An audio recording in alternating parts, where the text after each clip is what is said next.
مدینہ شریف کا پہلے نام یثرب تھا، یہ کیا اب مدینہ شریف کو یثرب کہا جا سکتا ہے؟ نمبر 1، اور یہ نام تبدیل کیسے ہوا، کچھ اس حوالے سے بھی ارشاد فرمائیں۔ اللہ تبارک و تعالیٰ قرآن مجید فرقان حمید سورہ احزاب آیت نمبر 13 میں ارشاد فرماتا ہے وَإِذْ قَالَتْ طَائِفَةٌ مِّنْهُمْ يَا أَهْلَ يَثْرِبَ، یعنی اور جب ان میں سے ایک گروہ نے کہا اے مدینہ والوں۔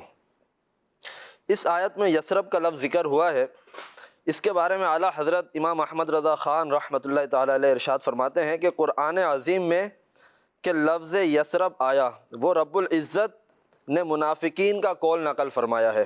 صحیح۔ یثرب کا لفظ فساد اور ملامت سے خبر دیتا ہے، وہ ناپاک اسی طرح اشارہ کر کے یثرب کہتے تھے۔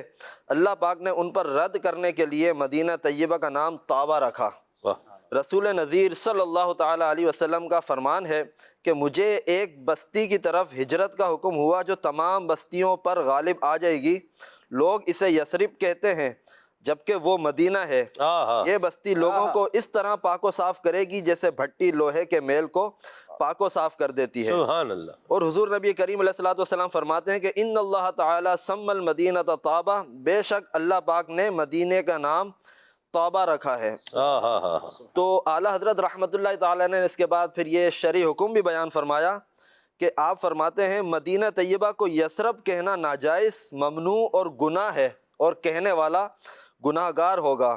رسول اللہ صلی اللہ تعالیٰ علیہ وسلم فرماتے ہیں کہ من سمی المدینۃ یثرب فلیستغفر اللہ ہی طابہ ہی طابہ، یعنی جو مدینے کو یثرب کہے تو اس پر توبہ واجب ہے، مدینہ طابہ ہے، مدینہ طابہ ہے۔ بلکہ ایک روایت میں تو یوں بھی ہے کہ جو ایک بار یثرب کہے تو اسے چاہیے کہ اس کے ازالے اور کفارے میں 10 مرتبہ مدینہ مدینہ کہتا رہے۔ سبحان اللہ، 10 مرتبہ کہے مدینہ مدینہ مدینہ مدینہ، کیا بات ہے۔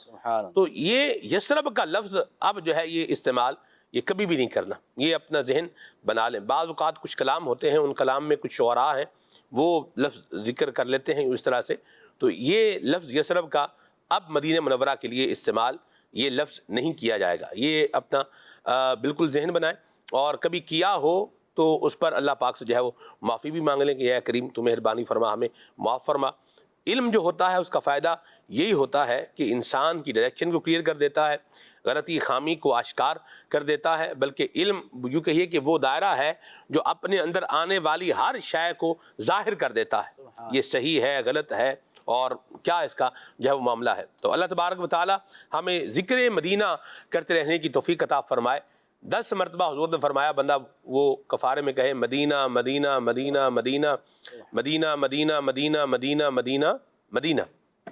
تو اسی لیے عاشقان رسول ایسے تو مدینہ مدینہ نہیں کہہ رہے نا، مدینہ مدینہ ہمارا مدینہ مدینہ مدینہ ہمارا مدینہ، ہمیں جانو دل سے ہے پیارا مدینہ، سہانا سہانا